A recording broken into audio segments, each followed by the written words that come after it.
Kisah nyata horor pesugihan penjual bakso urat di Sidoarjo, tumbal ejekan teman sekolah yang sukses. Awal mula, di sebuah desa kecil di Sidoarjo, di mana kehidupan masyarakatnya sederhana dan penuh tantangan, Sukron menjalani hari-harinya sebagai pedagang bakso keliling. Ia adalah anak tunggal yang bertanggung jawab penuh terhadap keluarganya. Setiap pagi, Sukron bangun sebelum fajar, merapikan gerobak tua yang diwarisi dari ayahnya, dan menyiapkan adonan bakso dengan sepenuh hati.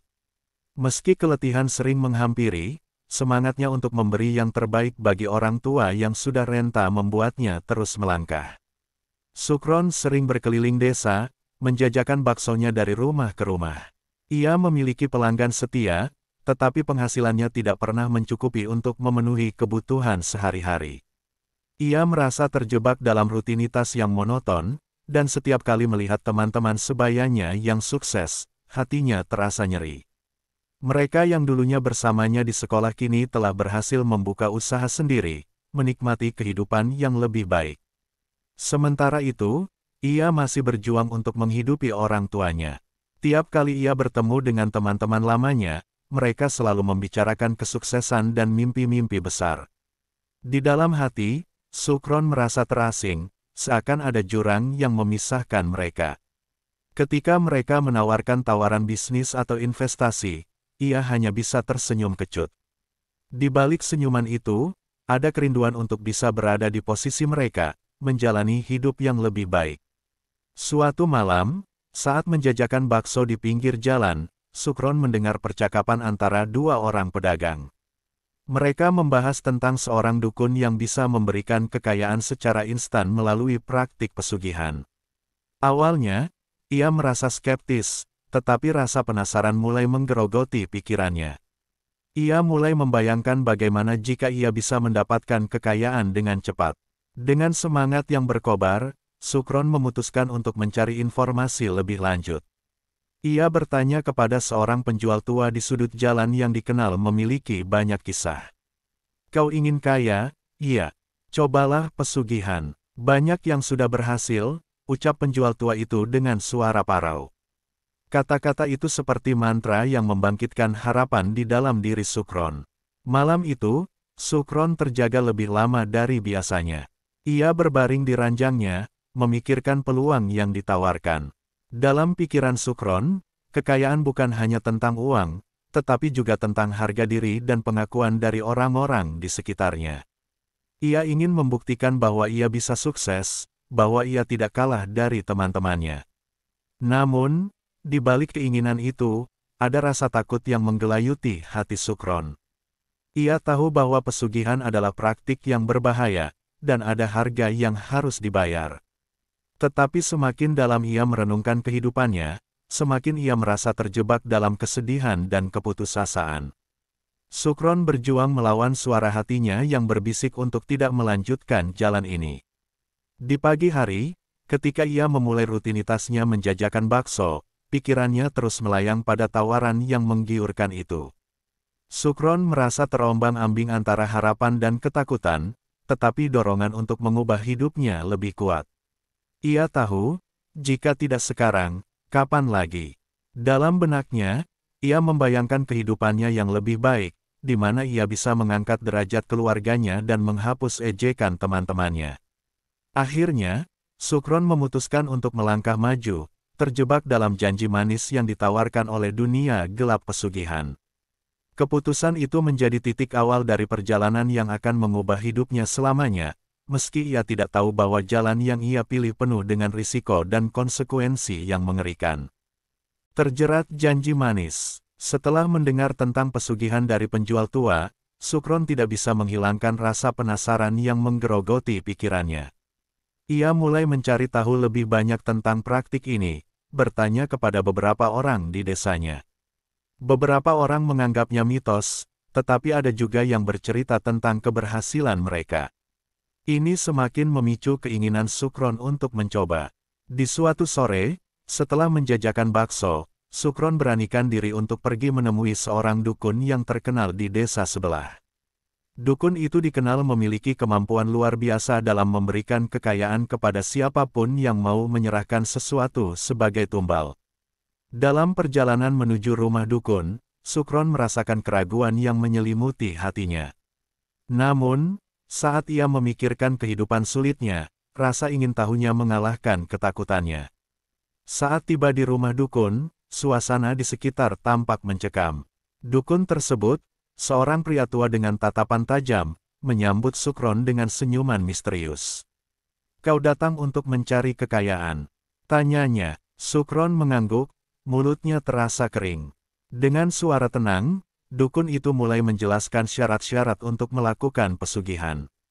Pesugihan ini membutuhkan tumbal, sesuatu yang berharga. Biasanya, nyawa seseorang, jelas dukun.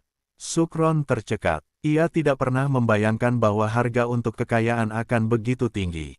Namun, keputusasaannya mengalahkan rasa ngeri yang menggelayuti hatinya. Dengan suara bergetar, ia bertanya, "Apa yang harus saya lakukan?" Dukun itu menjelaskan bahwa ritual harus dilakukan pada malam bulan purnama, dengan membawa sesaji dan pengorbanan. Sukron diminta untuk membawa benda yang berharga baginya sebagai tanda keseriusan. Setiap orang yang berhasil, pasti memiliki sesuatu untuk dipersembahkan, lanjut dukun dengan nada menggoda. Sukron merasa terhimpit antara harapan dan kengerian, tetapi bayangan tentang kekayaan yang menanti membuatnya bertekad untuk melanjutkan. Malam bulan purnama pun tiba. Sukron mempersiapkan segala sesuatunya dengan cermat. Ia membawa sesaji, termasuk makanan kesukaannya dan sebuah kalung peninggalan ibunya yang sangat berharga. Hatinya berdebar-debar, tetapi rasa ingin tahunya lebih besar dari ketakutannya. Dalam perjalanan menuju tempat ritual, ia mengingat semua kesulitan yang telah ia hadapi, semua ejekan dari teman-temannya, dan semua impian yang belum terwujud. Setelah sampai di tempat yang ditentukan, Sukron merasakan atmosfer yang berbeda. Lingkungan sekelilingnya sunyi dan gelap, hanya diterangi cahaya bulan.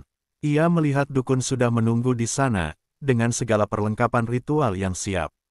Dukun itu mulai memimpin ritual, membacakan mantra-mantra yang tidak dimengerti Sukron. Saat itu, Sukron merasa ada yang mengawasi, seolah ada mata-mata di kegelapan. Ketika dukun meminta Sukron untuk mengorbankan kalungnya, Sukron merasakan berat di dadanya. Kalung itu adalah simbol cinta dan pengorbanan ibunya. Namun, dalam hatinya, ia berusaha meyakinkan diri bahwa semua ini demi keluarganya, demi masa depan yang lebih baik. Dengan hati yang berat, ia menyerahkan kalung itu kepada dukun. Setelah semua ritual dilakukan, dukun mengisyaratkan Sukron untuk menunggu hasil dari pesugihan. "Kekayaan akan datang, percayalah, semua ada yang mengawasi," katanya sambil tersenyum misterius. Sukron pulang dengan perasaan campur aduk, antara harapan dan ketakutan. Apakah semua ini akan berhasil? Apakah ia akan mendapatkan apa yang diinginkannya? Beberapa hari berlalu, dan kehidupan Sukron tidak banyak berubah. Ia merasa gelisah, menunggu tanda-tanda dari pesugihan yang telah dilakukan. Namun, tiba-tiba, sebuah keajaiban terjadi. Penjualan baksonya meningkat pesat. Pelanggan berdatangan, dan dalam waktu singkat, ia bisa mengumpulkan uang lebih banyak daripada sebelumnya. Sukron merasa terkejut dan bahagia, tetapi di balik kebahagiaan itu, rasa cemas mulai menggelayuti pikirannya. Setiap kali ia menjual bakso, ia merasa ada sesuatu yang menyertainya. Seolah kekayaan yang didapat bukan hanya dari usahanya, tetapi ada kekuatan lain yang membantunya. Teman-teman yang dulunya menjauh mulai mendekat, mengagumi kesuksesannya. Sukron merasa bangga, tetapi juga takut. Ia mulai merasakan perubahan dalam dirinya. Keberhasilan yang tiba-tiba itu membuatnya merasa lebih berharga, tetapi ada bayangan kelam yang selalu mengintai. Di tengah kesenangan, Sukron mulai mengabaikan suara hatinya yang memperingatkan bahwa semua ini mungkin ada konsekuensinya. Ia terjebak dalam ilusi bahwa kekayaan membawa kebahagiaan, padahal di dalam dirinya, ada rasa bersalah yang tak kunjung hilang. Sukron mulai merasakan konflik batin yang mendalam, antara rasa syukur atas keberhasilan dan penyesalan atas langkah yang telah diambil. Ketika ia kembali ke rumah, melihat wajah orang tuanya yang bahagia, sukacita itu terasa tidak lengkap. Ia tahu bahwa untuk setiap kesuksesan, ada harga yang harus dibayar. Namun, Sukron mencoba meyakinkan diri bahwa semua ini adalah demi keluarganya. Ia terus melangkah maju, terjebak dalam janji manis pesugihan yang menjanjikan kekayaan, tanpa menyadari bahwa jalan yang ia pilih mungkin akan membawa konsekuensi yang mengerikan. Kekuatan yang datang. Setelah ritual pesugihan yang dilakukan, kehidupan Sukron mulai berubah drastis. Beberapa hari setelahnya, ia merasakan aliran rezeki yang tak terduga. Penjualan baksonya meningkat pesat, pelanggan berdatangan, dan dalam hitungan minggu, ia dapat menggandakan pendapatannya. Sukron merasa takjub dan bersyukur, tetapi di balik kesuksesan itu, ada rasa cemas yang terus menggelayuti pikirannya. Dengan uang yang mengalir deras, Sukron akhirnya bisa membeli gerobak baru yang lebih modern dan menarik. Ia juga memperbaiki rumahnya, membuat orang tuanya merasa lebih nyaman. Melihat senyuman di wajah mereka membangkitkan kebanggaan dalam dirinya. Namun, di saat yang sama, ada perasaan aneh yang tidak bisa diabaikan. Ia merasa seolah ada sesuatu yang mengawasi setiap langkahnya, memberi dan mengambil pada saat yang sama. Ketika malam tiba, Sukron sering terbangun dari tidurnya, merasakan kehadiran yang tak terlihat di sampingnya. Suara-suara aneh kadang-kadang terdengar, seperti bisikan yang memanggil namanya. Dalam kegelapan, ia merasakan ketegangan yang menyesakkan. Sukron berusaha meyakinkan dirinya bahwa semua ini hanyalah efek dari stres dan kegembiraannya yang berlebihan. Namun, semakin lama, semakin kuat pula ketidaknyamanan itu.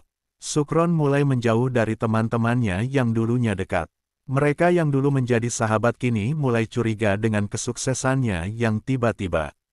Beberapa dari mereka mulai bertanya-tanya, "Apa yang kau lakukan? Kenapa kau bisa sukses begitu cepat?" Rasa cemas itu semakin bertambah ketika salah satu temannya, Rudy, menanyakannya secara langsung. "Sukron, kau pasti punya rahasia, kan? Jangan-jangan kau terlibat dalam hal-hal yang tidak baik?" Pertanyaan itu menghantui Sukron. Ia ingin menjelaskan bahwa semua ini hasil dari kerja kerasnya, tetapi ada bagian dari dirinya yang merasa berdosa. Ia berusaha mengalihkan topik pembicaraan, tetapi rasa bersalah itu terus membayangi. Setiap kali melihat teman-temannya, ia merasa seolah mereka bisa melihat ke dalam jiwanya dan mengetahui kebenaran yang ia sembunyikan. Suatu malam, setelah penjualan yang sangat baik, Sukron duduk sendirian di teras rumahnya. Ia mengamati bintang-bintang di langit, berusaha mencari ketenangan. Dalam pikirannya, ia merenungkan semua yang telah ia capai. Namun, saat itu, sosok misterius muncul dalam bayang-bayang, dan rasa takutnya muncul kembali. Ia mencoba memejamkan mata, tetapi suara-suara itu semakin jelas. "Kau telah mendapatkan apa yang kau inginkan, tetapi ada yang harus kau bayar," bisikan itu terus berulang. Keesokan harinya, ia pergi ke pasar untuk membeli bahan baku. Saat berjalan di antara kerumunan, ia merasa seolah semua orang menatapnya dengan curiga. Rasa tidak nyaman itu meningkat, dan saat ia melihat cermin di toko, wajahnya tampak semakin pucat. Sukron berusaha mengabaikan perasaan itu dan melanjutkan harinya, tetapi ketidakpastian itu terus menghantuinya. Sukron mulai merasakan dampak dari pesugihan yang dijalaninya. Dalam beberapa minggu, ia melihat banyak pedagang lain yang dulunya bersaing dengannya mulai mengalami kesulitan. Beberapa dari mereka bahkan terpaksa menutup usaha mereka. Rasa bersalah kembali menghantui Sukron. Apakah keberhasilannya berarti kegagalan bagi orang lain? Dalam hati, ia merasa seolah kekayaan yang diraihnya adalah hasil dari penderitaan orang lain. Di tengah kesuksesannya, Sukron juga merasakan dampak sosial yang signifikan. Masyarakat di desanya mulai berbicara tentang keberhasilannya, tetapi tidak semuanya positif. Beberapa orang mulai menggosipkan tentang asal-usul kekayaannya yang mendadak. Ada yang tidak beres dengan Sukron. Dia pasti melakukan sesuatu yang mencurigakan, bisik-bisik mereka di sudut-sudut pasar. Rasa cemas dan bersalah semakin menekan Sukron. Ia berusaha untuk tetap fokus pada usahanya, tetapi bayangan-bayangan gelap terus menghantuinya. Di malam hari, Ketika ia berusaha tidur, pikiran-pikiran itu terus berputar. Ia merasa terjebak antara dua dunia, satu di mana ia sukses dan dihormati, dan satu lagi di mana ia merasa terasing dan dihantui oleh kesalahan yang telah dibuat. Dalam keadaan terdesak itu, Sukron merasa perlu mencari dukun lagi, berharap ada cara untuk menghentikan semua ini. Namun, saat ia mencoba menghubungi dukun tersebut, ia mendapati bahwa dukun itu menghilang, seolah tidak pernah ada. Rasa cemasnya semakin menjadi-jadi. Sukron merasa terjebak dalam jaring yang telah ia buat sendiri. Semua yang ia impikan kini terasa seperti kutukan. Di tengah kegelisahan itu, Sukron mulai mencari cara untuk menebus kesalahannya. Ia berusaha membantu pedagang-pedagang lain yang mengalami kesulitan, memberikan sumbangan untuk mereka. Namun, meskipun ia berusaha, rasa bersalah itu tidak kunjung hilang. Sukron merasa bahwa tidak ada yang bisa memperbaiki kerusakan yang telah terjadi. Setiap malam, suara bisikan itu kembali menghantuinya, mengingatkannya akan keputusan yang telah diambil. Sukron terjebak dalam dilema moral. Di satu sisi, ia menikmati hasil dari pesugihan yang dijalaninya, tetapi di sisi lain, ia tahu bahwa semua itu datang dengan harga yang sangat tinggi. Ketidakpastian dan rasa bersalah itu membawanya ke tepi jurang, dan ia mulai meragukan keputusan yang telah diambil. Dalam pencarian akan kebahagiaan, ia justru terjebak dalam kesedihan yang mendalam, menyadari bahwa kekayaan yang didapatkan tidak selalu menjanjikan kebahagiaan. Bayaran yang mahal. Malam itu, Sukron duduk di teras rumahnya, merasakan ketidaknyamanan yang semakin menghantui. Suara-suara bisikan yang mengganggu semakin sering terdengar, seolah mengingatkan dirinya akan janji yang telah diucapkan. Dalam kegelapan malam, ia merasa terjebak antara keberhasilan dan ketakutan akan konsekuensi dari pesugihan yang dijalaninya. Ia mencoba mencari ketenangan, tetapi bayangan sosok misterius terus muncul dalam pikirannya. Hari demi hari berlalu, dan meskipun usaha baksonya semakin berkembang, Sukron merasakan tekanan yang semakin berat. Ia tidak lagi bisa menikmati hasil kerjanya. Setiap kali uang mengalir deras, ia merasakan ada sesuatu yang akan diambil darinya. Rasa bersalah yang mendalam menyelimuti hati dan pikirannya. Ia merasa bahwa kekayaan yang didapatkan bukanlah berkat kerja kerasnya, melainkan hasil dari pengorbanan yang mengerikan. Suatu malam, saat ia terjaga dari tidur, sosok misterius itu muncul lagi. Kali ini, sosok itu berdiri di sudut kamar, memperhatikannya dengan tatapan kosong dan menakutkan. Sukron merasa jantungnya berdebar kencang. Ia ingin berteriak, tetapi suaranya tercekik di tenggorokannya. Dalam keadaan panik, ia berusaha untuk berlari keluar, tetapi kakinya terasa berat. Sosok itu mulai mendekat, dan Sukron dapat merasakan hawa dingin yang menyelimuti ruangan. Bayarannya sudah tiba, bisiknya dengan suara serak. Sukron merasa ketakutan yang luar biasa. Ia tidak pernah membayangkan bahwa pesugihan yang dilakukannya akan membawa konsekuensi semengerikan ini. Dengan sekuat tenaga, ia berlari keluar rumah, berteriak meminta bantuan. Namun, malam itu sunyi, tidak ada orang lain yang mendengar jeritannya. Sukron berlari ke tengah desa, berharap menemukan seseorang yang bisa membantunya. Namun, ketika ia mencoba menyalakan lampu di gerobaknya, semuanya terasa gelap. Ia terjatuh, terengah-engah, dan merasakan penyesalan mendalam. Dalam pencarian akan kekayaan, ia kehilangan kendali atas hidupnya. Ia berlari tanpa arah, merasakan rasa bersalah dan ketakutan yang terus menggerogoti jiwanya. Dalam pelarian itu, Sukron teringat akan orang tua yang telah berjuang selama ini untuknya. Ia ingin meminta maaf, tetapi rasa malu dan penyesalan membuatnya terjebak dalam kesunyian. Ketika ia akhirnya berhenti di sebuah lapangan kosong, ia merasakan hawa dingin yang menusuk tulang. Di sana, ia teringat kalung peninggalan ibunya yang telah ia korbankan. Air mata mulai mengalir di pipinya saat ia menyadari bahwa semua ini adalah akibat dari keputusasaannya. Di tengah malam, saat bintang-bintang bersinar terang, Sukron berlutut, berdoa dengan tulus. Ia meminta ampun atas semua dosa dan kesalahan yang telah dilakukannya. Ia berharap bisa kembali ke kehidupan yang sederhana, di mana kebahagiaan tidak diukur dengan kekayaan. Namun, saat ia berdoa, sosok misterius itu muncul kembali, kali ini lebih dekat dan lebih menakutkan.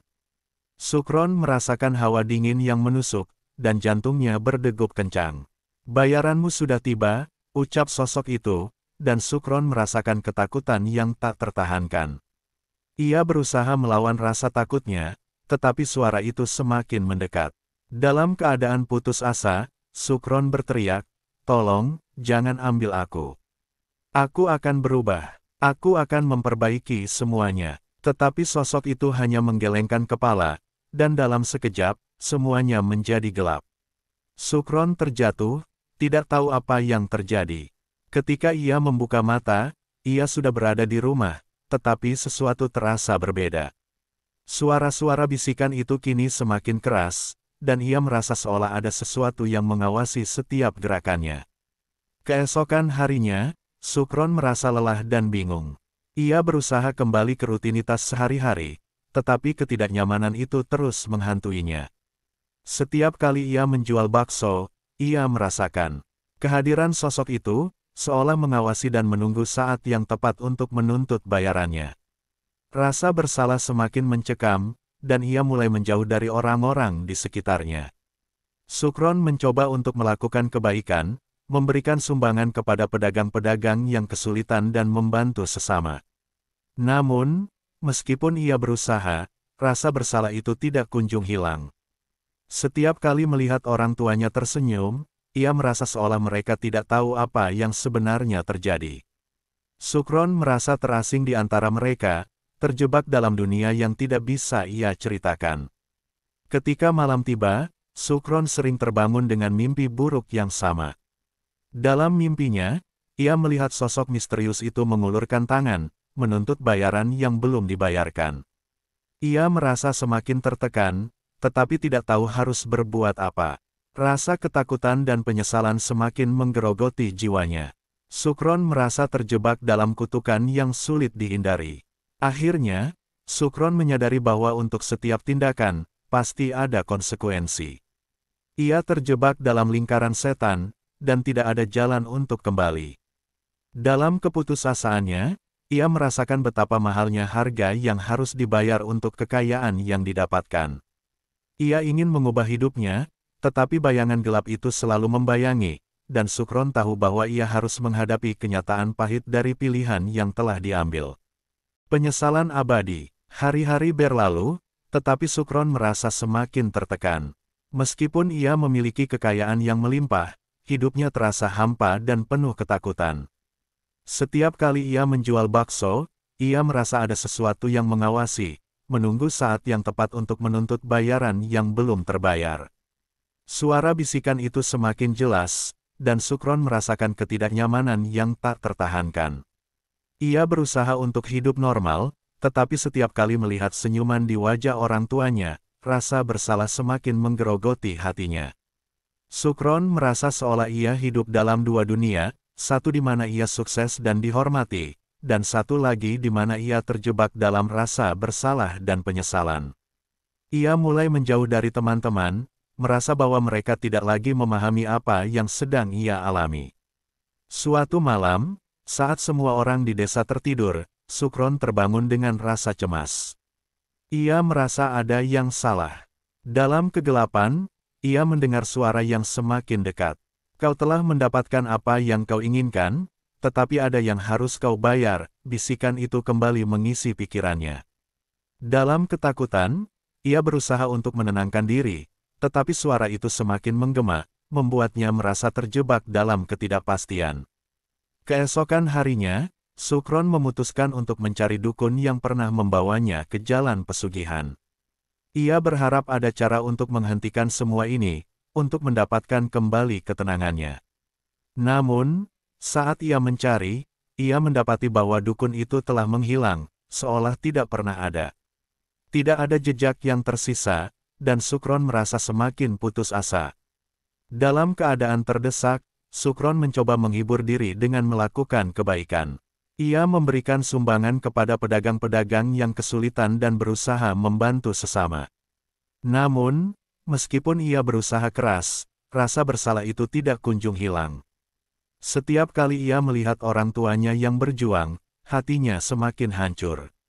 Ia ingin meminta maaf kepada mereka, tetapi kata-kata itu terjebak di tenggorokannya. Suatu malam, saat ia berusaha tidur, Sukron teringat akan kalung peninggalan ibunya yang telah ia korbankan. Air mata mulai mengalir di pipinya saat ia menyadari bahwa semua ini adalah akibat dari keputusasaannya. Ia ingin mengembalikan semuanya, tetapi ia tahu bahwa itu tidak mungkin. Rasa penyesalan semakin menyiksanya, dan ia merasa terjebak dalam penyesalan abadi. Dalam pencarian akan kebahagiaan, Sukron justru menemukan dirinya semakin terpuruk. Ia merasakan hidupnya tidak berarti, meskipun dikelilingi oleh kekayaan. Ia merasa terasing dari orang-orang yang dicintainya, terjebak dalam dunia yang tidak bisa ia ceritakan. Keberhasilannya yang didapatkan dengan cara yang tidak benar membuatnya merasa tidak layak untuk bahagia.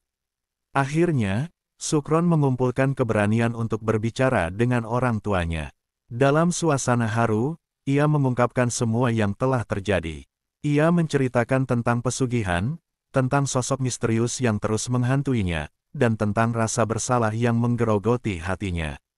Orang tuanya terkejut, tetapi mereka tetap mendengarkan dengan penuh perhatian.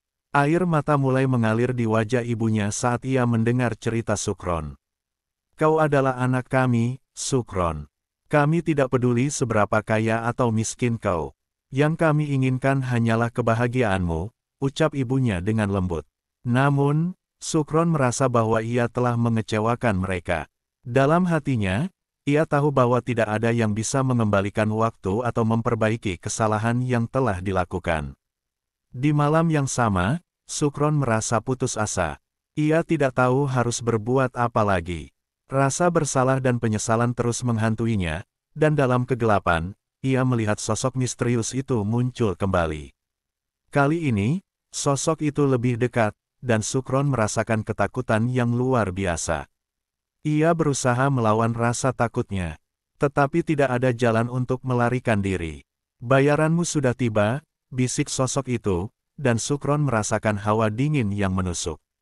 Ia merasa bahwa semua yang telah ia lakukan kini akan berakhir dengan cara yang menyedihkan. Dalam keadaan putus asa, ia berteriak, "Tolong! Aku akan berubah. Aku akan memperbaiki semuanya." Tetapi sosok itu hanya menggelengkan kepala. Dalam sekejap, Sukron merasakan kegelapan menyelimutinya, dan ia terjatuh ke dalam kesunyian yang dalam. Ketika ia akhirnya membuka mata, ia mendapati dirinya berada di tempat yang asing, dikelilingi oleh bayangan-bayangan kelam. Rasa takut semakin menguat, dan ia menyadari bahwa tidak ada jalan kembali. Ia terjebak dalam kutukan yang telah ia pilih. Akhirnya, Sukron mengerti bahwa dalam pencariannya akan kekayaan, ia kehilangan segalanya. Ia terjebak dalam penyesalan abadi, menyadari bahwa kekayaan yang didapat tidak sebanding dengan harga yang harus dibayar. Dalam kesedihan yang mendalam, Sukron menyadari bahwa ia telah memilih jalan yang keliru, dan kini harus menghadapi konsekuensi dari pilihan yang telah diambil.